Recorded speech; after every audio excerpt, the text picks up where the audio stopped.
AIMIM नेता असदुद्दीन ओवैसी के काफिले पर हमला करने वाले 2 युवकों को पुलिस ने गिरफ्तार किया। एक आरोपी से पिस्टल भी बरामद की।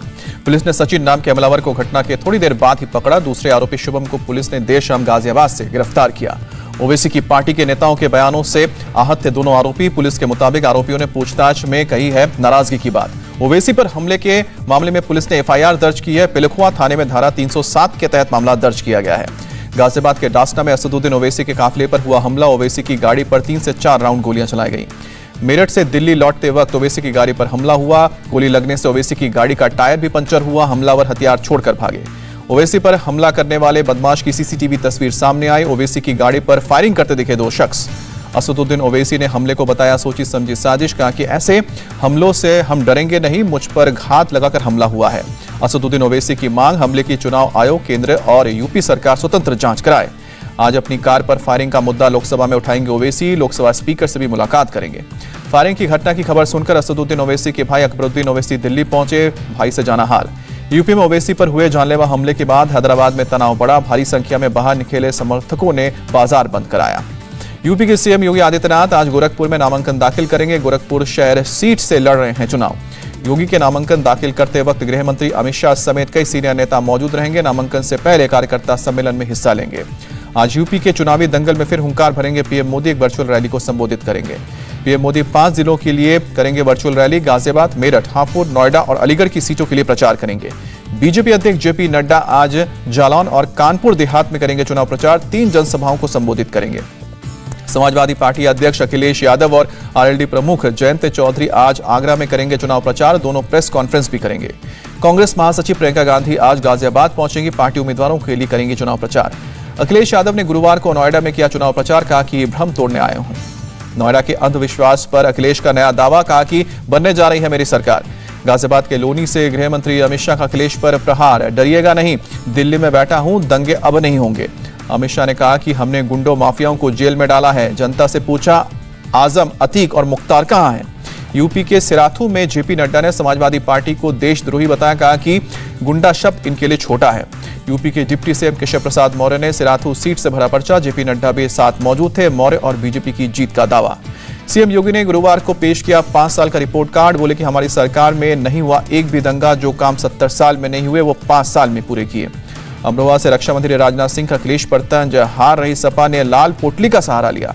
राजनाथ सिंह बोले हमारी सरकार की पहली शर्त विकास और कानून व्यवस्था कायम रखना है। ये दोनों काम योगी सरकार ने किए हैं। योगी पर अखिलेश यादव का तीखा अटैक। इस बार यूपी में बुल और बुलडोजर का पता नहीं चलेगा। बुलंदशहर में बोले जयंत इलाके के मिजाज को समझ नहीं पाए हैं योगी। जितना धमकाएंगे हम उतना ही एक होंगे। मेरठ से एआईएमआईएम चीफ ओवैसी ने भरा दम। सीएम योगी से कहा कि जो गर्मी ओवैसी में पैदा कर दी है वो कयामत तक रहेगी। बुलंदशहर में पीड़िता के परिवार से मिली प्रियंका गांधी। कहा कि पीड़ित परिवार की मदद करूंगी और इंसाफ के लिए लड़ूंगी। बुलंदशहर में आमने सामने आया प्रियंका गांधी और अखिलेश जयंत का काफिला। तीनों ने एक दूसरे का अभिवादन किया। गाजियाबाद में बीजेपी पर बरसी मायावती। धर्म जाति के नाम पर तनाव और नफरत का माहौल बनाया जा रहा है। यूपी चुनाव के लिए आम आदमी पार्टी ने 19 और उम्मीदवारों का किया ऐलान। बलरामपुर से उदय चंद पासवान को मिला टिकट। संयुक्त किसान मोर्चा की मीटिंग में फैसला। यूपी में छोटी छोटी सभा कर बीजेपी का विरोध करेंगे। बैठक में 41 किसान संगठन शामिल हुए। उत्तराखंड में पीएम मोदी का जन चौपाल कार्यक्रम खराब। मौसम की वजह से रद्द हुआ। वर्चुअल माध्यम से 4 जिलों के मतदाताओं को संबोधित करने वाले थे प्रधानमंत्री। सीएम धामी का विपक्ष पर अटैक। इनके एजेंडे सिर्फ चुनाव के एजेंडे हैं, चुनाव के बाद नहीं दिखेंगे। रक्षा मंत्री राजनाथ सिंह आज पंजाब में करेंगे चुनाव प्रचार। गुरदासपुर समेत 3 जगह प्रचार करेंगे। पंजाब के सीएम चरणजीत सिंह चन्नी आज बंडाला में डोर टू डोर कैंपेन करेंगे। नुक्कड़ सभाओं को संबोधित करेंगे। पंजाब कांग्रेस के पूर्व चीफ सुनील जाखड़ ने कहा कि चन्नी को मिलना चाहिए एक मौका। लोगों ने 4 महीने में उनका अच्छा काम देखा। पंजाब में सीएम फेस के लिए पत्ते खोलेंगे राहुल गांधी। सीएम चन्नी ने कहा कि 6 फरवरी को सीएम कैंडिडेट का ऐलान खुद राहुल गांधी करेंगे। अपने पति के समर्थन में उतरी नवजोत कौर। बोली सिद्धू हीरो हैं, हीरो रहेंगे। सीएम कौन होगा फर्क नहीं पड़ता। सिद्धू ने कहा कुछ चोर इस बात से डरे हैं कि सिद्धू आएगा तो वो एक्सपोज होंगे। हमारी लड़ाई विक्रमजीत सिंह मजीठिया से नहीं, सुखबीर बादल से है।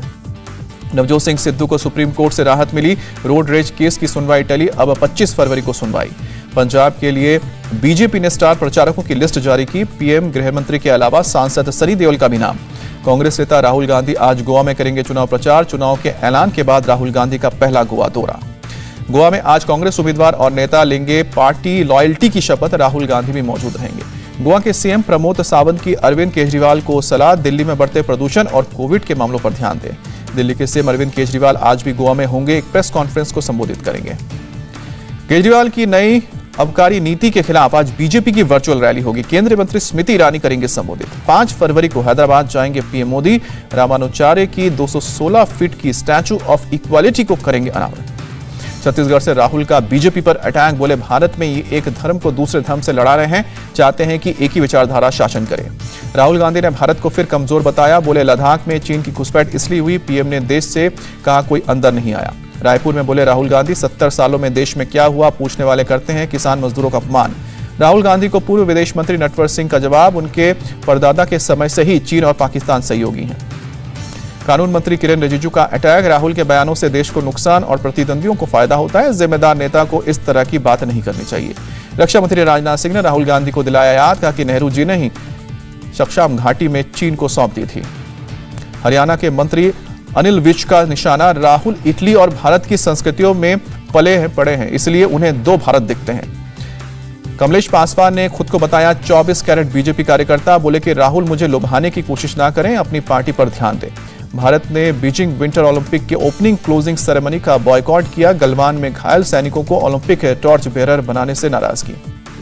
विंटर ओलंपिक की ओपनिंग क्लोजिंग सेरेमनी का डीडी स्पोर्ट्स चैनल पर नहीं होगा लाइव प्रसारण, प्रसार भारती के सीईओ ने दी जानकारी। महाराष्ट्र के पूर्व गृह मंत्री अनिल देशमुख के खिलाफ जांच कर रही है ईडी के आरोप पत्र में बड़ा खुलासा, देशमुख पर 1992 से अपने पद का गलत फायदा उठाने का आरोप लगा। देशमुख पर अवैध तरीके से संपत्ति अर्जित करने का भी आरोप, अवैध धन का उपयोग 13 कंपनियों में किया गया था। देश में कोरोना के 1,72,000 से ज्यादा केस, 24 घंटे में 1008 लोगों ने दम तोड़ा। महाराष्ट्र, तमिलनाडु समेत 34 राज्य और केंद्र शासित प्रदेशों में घट रहे हैं कोरोना के केस। केरल और मिजोरम में बढ़ रहा है संक्रमण। केरल में 24 घंटे में कोरोना से 42,677 लोग संक्रमित हुए हैं, 36 की जान गई है। कर्नाटक में 24 घंटे में कोरोना से 16,436 नए मरीज मिले हैं, 60 की गई है जान। महाराष्ट्र में 24 घंटे में 15,252 नए कोरोना के केस मिले हैं, 75 मरीजों की मौत हुई है। मुंबई में कोरोना के डेली केस 1000 से नीचे आए हैं, एक दिन में 827 लोग पॉजिटिव, 7 की मौत। दिल्ली में कोरोना केस में लगातार कमी, एक दिन में 2668 लोग पॉजिटिव, 13 लोगों की मौत। देश के 16 राज्य और केंद्र शासित प्रदेशों में 100% लोगों को लगी है कोरोना की वैक्सीन की पहली डोज। 15 से 18 साल के 65% बच्चों को वैक्सीन की पहली डोज लगी है, स्वास्थ्य मंत्रालय ने जानकारी दी। बिना पहचान पत्र वाले 77 लाख लोगों को कोरोना वैक्सीन की पहली डोज लगी है, 14 लाख से ज्यादा लोग फुली वैक्सीनेटेड हैं। दिल्ली में आज होगी डीडीएमए की बैठक, नाइट कर्फ्यू हटाने और स्कूल खोलने पर फैसला होगा। बिहार में फिर खुल सकते हैं स्कूल, शिक्षा मंत्री का दावा, शिक्षा विभाग ने स्कूल खोलने की इच्छा जताई है। चंडीगढ़ प्रशासन का फैसला, 100% क्षमता के साथ खुल सकते हैं सभी प्राइवेट और सरकारी कार्यालय। गुजरात में नाइट कर्फ्यू 11 फरवरी तक बढ़ा, इंडोर शादी में 150 और आउटडोर शादी में 300 लोग आ सकते हैं। 7 फरवरी से ओडिशा में 8वीं से 12 कक्षा समेत उच्च शैक्षणिक संस्थान खुलेंगे। कोलकाता में 8वीं से लेकर 12वीं तक के छात्रों के लिए स्कूल खुलेंगे। काबिल हाई स्कूल से सामने आई तस्वीरें। पटना के बाजार समिति के पास एक युवक ने घर की 3री मंजिल से 2 नाबालिग बच्चियों को फेंका, एक की मौत और दूसरी की हालत गंभीर। पुलिस ने युवक को गिरफ्तार किया, नाराज लोगों ने थाने का घेराव किया। बिहार की राजधानी पटना के गायघाट में बालिका गृह कांड पर तेजस्वी हमलावर, कहा कि आरोपियों को सीएम नीतीश का संरक्षण। पुणे के यरवदा शास्त्री नगर इलाके में एक निर्माणाधीन इमारत ढहने से दर्दनाक हादसा, 5 मजदूरों की जान गई, 3 हालत गंभीर। घटना इमारत के बेसमेंट में हुई, जहां पर स्टील के स्ट्रक्चर को फिट करने का काम किया जा रहा था। अचानक बैलेंस बिगड़ने से हुआ हादसा। दिल्ली में फरवरी के महीने में ठंड ने तोड़ा 19 साल का रिकॉर्ड, अधिकतम तापमान 14 डिग्री के पास। हरियाणा के अंबाला में बारिश से तापमान नीचे गिरा। हिमाचल प्रदेश के शिमला में बर्फबारी से जनजीवन बेहाल, ट्रेन सेवाएं जारी। जम्मू कश्मीर के पुंछ में मुगल रोड और पीर पंजाल की पहाड़ियों में भारी बर्फबारी। यूक्रेन बॉर्डर के करीब रूस और बेलारूस की सेना ने किया युद्धाभ्यास, जमकर गरजे तोप और टैंक। युद्धाभ्यास में थल सेना, वायुसेना ने हिस्सा लिया, सैनिकों ने बर्फ के बीच दिखाए बुलंद हौसले। अमेरिका ने 2000 आर्मी के जवानों को भेजा यूरोप, पोलैंड और जर्मनी में तैनाती होगी। अमेरिका नेटो देशों की मदद के लिए हर संभव तैयार, पोलैंड और रोमानिया में पहले से ही अमेरिकी सैनिक मौजूद हैं। अमेरिका के कई राज्यों में आसमान से बरसी आफत, भीषण ठंड के बीच भारी बर्फबारी ने लोगों की परेशानी बढ़ाई। बर्फीले तूफान से करीब 2 लाख घरों में बिजली संकट, सड़कों पर जमी मोटी बर्फ की परत। बर्फबारी से करीब 6000 फ्लाइटें रद्द की गई हैं। एयरपोर्ट और सड़कों से बर्फ हटाने का काम जारी। आईएमएफ ने पाकिस्तान के लिए $1 बिलियन अमेरिकी डॉलर के कर्ज को मंजूरी दी। कर्ज की एक किस्त तत्काल जारी की जाएगी। वेस्टइंडीज के खिलाफ पहले वनडे से पहले टीम इंडिया ने की प्रैक्टिस। मयंक अग्रवाल पहले वनडे के लिए टीम में जुड़े। वनडे में नहीं खेलेंगे केएल राहुल। बहन की शादी की वजह से नहीं होंगे टीम का हिस्सा, दूसरे वनडे में शामिल होंगे। टीम इंडिया की ओपनर शिखर धवन ने ट्वीट कर शेयर की तस्वीर। फैंस का हाथ जोड़कर धन्यवाद किया। कोविड संक्रमित है धवन। इंडिया टीवी हर वक्त हर जगह डाउनलोड करने के लिए सर्च करें India TV news Google play store या ऐप स्टोर पर।